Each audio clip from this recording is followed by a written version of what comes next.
Obviously, hats off to BYU and their coach staff, their players. Pretty good football team there, and they got the job done tonight, and we did not. And obviously, that starts with me. Also, I'd like to thank the fans. I mean, from the Pirate Walk to just how the stadium was set up and people packing that thing out. That's how this place is supposed to look, and that's what makes this place special. And thank you to those folks. Apologize that we didn't get it done tonight, and we got to obviously do a better job of what we do. Just talk to our players about it's. We always talk about it's us, our preparation, our focus, how we go about our business, how we do things, and it's certainly no different tonight. We got to clean up some mistakes. We got to clean up the penalties, and that's us, and that's all of us together doing those things. Had some false starts out wide. I think we're just flinching a little bit too early, trying to get a jump on some things. Defensively, I thought we got to do a little bit better job tackling.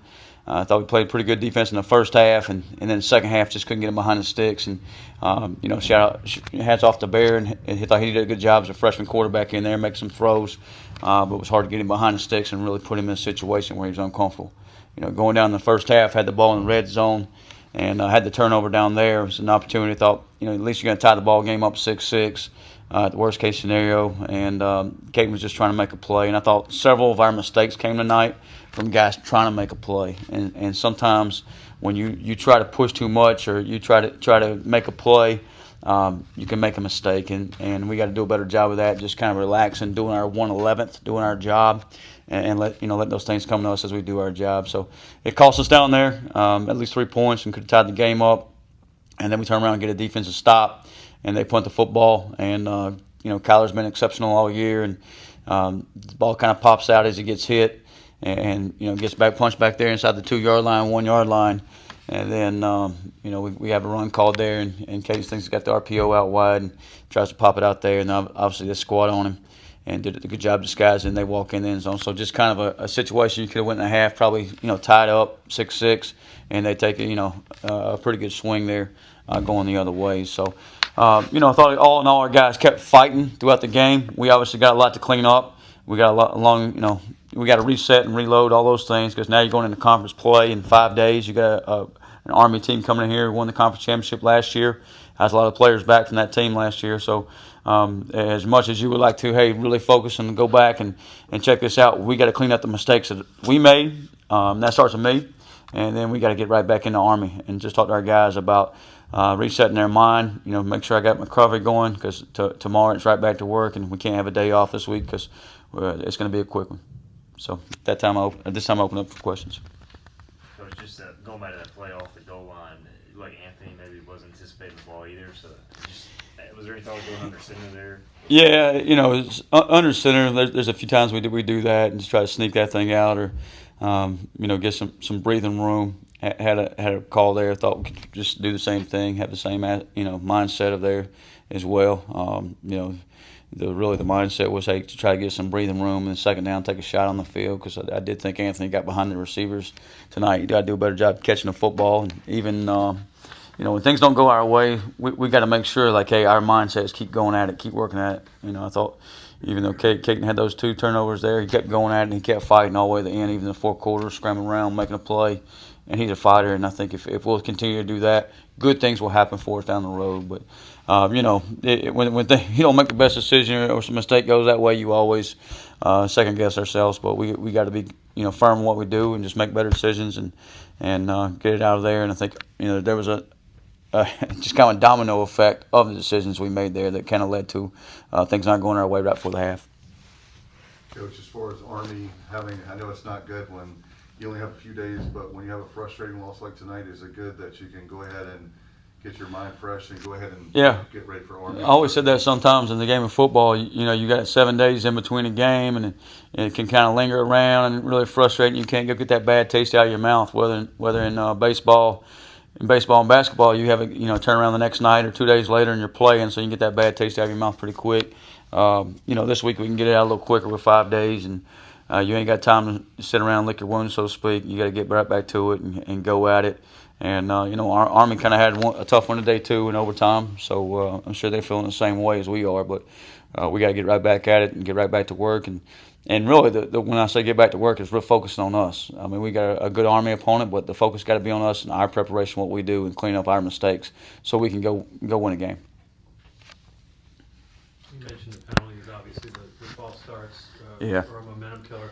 When that happens, do you think, especially tonight in that environment, that maybe it was just a factor, especially with the wideouts being just a little juiced up, maybe? Yeah, it's most of them are in third and fourth quarter there, and I think just trying to get a little start there, and you got some movement still going on, and you got the center making a 5-0 call there still, and we're trying to get the ball snapped. So just numerous things there. We got it not in sync, so to speak. So we got to make sure that's in sync, and we got to get that cleaned up because those are unacceptable. You're just putting yourself at 2nd and 15, and extra long yardage, and you're behind the sticks, and everything that we couldn't do to their quarterback. Now we're putting ourselves in those situations, and it just makes it that much tougher. And we can't let those things happen for sure. Coach, there in the fourth quarter, they got 2 touchdowns on 3rd down. You just can't get off the field. Just how important is it to keep pressing them? Yeah. 2 plays away. Yeah, the last one especially, like we're just trying to hit them for a loss there, make sure we keep them out of field goal range, and the other one, the quarterback on the draw there, and those things. You're close, and when it gets to you on 3rd down, it really kind of stings a little extra, and we got to do a better job in those situations, and there's probably a bunch of plays that we can help change the game, and those are just 2 of them for sure.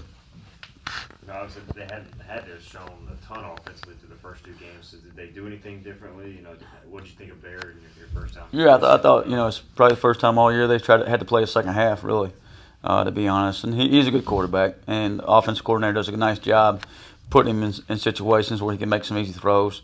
You'd love to sit out there and maybe play some hard edges and don't let him roll out or have the hitches or the flat balls or those type of things. But as soon as you do that, you're going to be weak in the run game. So they got a really nice package, and I thought he did a nice job through the sail route, do it down the field, do some over routes down the field as well. Those aren't easy throws for a freshman, and he certainly didn't play like that tonight. And that's credit to him, and we got to do a better job of making him play like that as well. This was a team that ran the ball, like you said, during the week, ran the ball really well, over 300 yards Yeah. per game. Yeah. For your defense to hold them, besides that last pop that Martin had, what can you say about your run team? Yeah, I'm pretty much a perfectionist on that side of the ball, especially. It's hard when you're just 3-4 yards and they're in 2nd and 6. That's a hard position to be in to call a defense, and you got to put them in 2nd and 9, 2nd and 10. And I thought we did a good job of that in the first half. They come out there 2 field goals. In the second half, I didn't think we did a great job of that. So I thought it was a little bit tale of 2 different halves, and we got to keep fighting at it. I thought their size and wore on us a little bit in the second half. You could obviously see the size difference out there, but I thought those things wore on us a little bit in the second half, and the size of their back and the size of their O-line. But we got to keep going at it and keep chipping away at it. How were the guys in the locker room, and how important will it be to get them to bounce back? Yeah, I think we talked just about keeping a tight group, and this group, and I told you guys from the get-go in camp, they love each other and they're willing to work. They love practice, and I think if we'll continue to do that and keep that the focus, we'll be okay. It's one game. You get 12 of these opportunities, 4 of them are down, and now it's really starting a new season. The non-conference schedule's out of the way. You played 2 Power 4 teams, didn't turn out the way you wanted it to. The other 2 games turned out the way you wanted it to. So we've had some ups and downs, and now we got to kind of reset, refocus, and everybody in our building's got to be that same way, and our players certainly are. And we got to get ready to go play some conference games, and one at a time, and see how they go.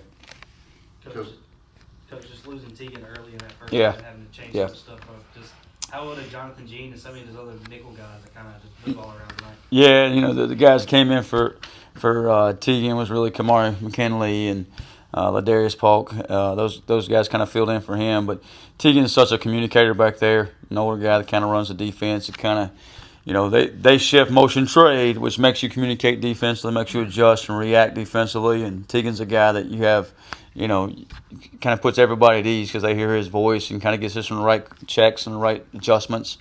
And, when he goes out, it kind of keeps you in safer calls, so to speak. So I thought that was a big swing of our momentum and how we want to attack things and do things. You obviously get him back. It happened in the first half, so he has to sit the rest of the game. But you do get him back for the first play of Army, so he didn't have to sit any time. So if there's an upside to it, it happened in the first half and not the second half. If it happens in the second half, he's missing the first half of Army and is really missing 2 halves of 2 different games. But just unfortunate incident. And I still I get targeting, and I get we want to to protect young men in this game, and we need to. But when a big back's going down or a big tight end's going down the sideline, and you're trying to knock him out of bounds, and he's dropping his shoulders, it's tough, and you got to make sure you hit him in the strike zone. We'll keep coaching that up. But Tegan's played his tail off, and he'll continue to do that. And it would be good to have him back first play on Thursday. Coach, as far as BYU, would you like the story program that won a national championship in '84? Would you like to see this series continue? I think it's good for, look at the crowd it brought to Greenville. Look at everything, and I talked about this earlier in the week, I think, is everything this game did tonight for not just our program, not for our university, not just for Dowdy Ficklin, but our community. And I think the hotels were sold out, and so the restaurants were. And, that's a shout out to our fan base. And they make football matter here, and that's awesome. And, whether it's BYU or NC State or, whoever it may be, I think those are great series to continue. And it's very competitive, and it goes down to if we made a few plays here or there, it'd be a little different. Obviously tonight, and I think it's a 4-game. Tonight was the 4th game. That series ended up 2-2. We won the middle 2, they won the first and the last. But yeah, that's definitely a series you would like to see, and their fan base and the way they do things, and their coach, I think, is first class, and I really respect the heck out of him. One more question. Anybody?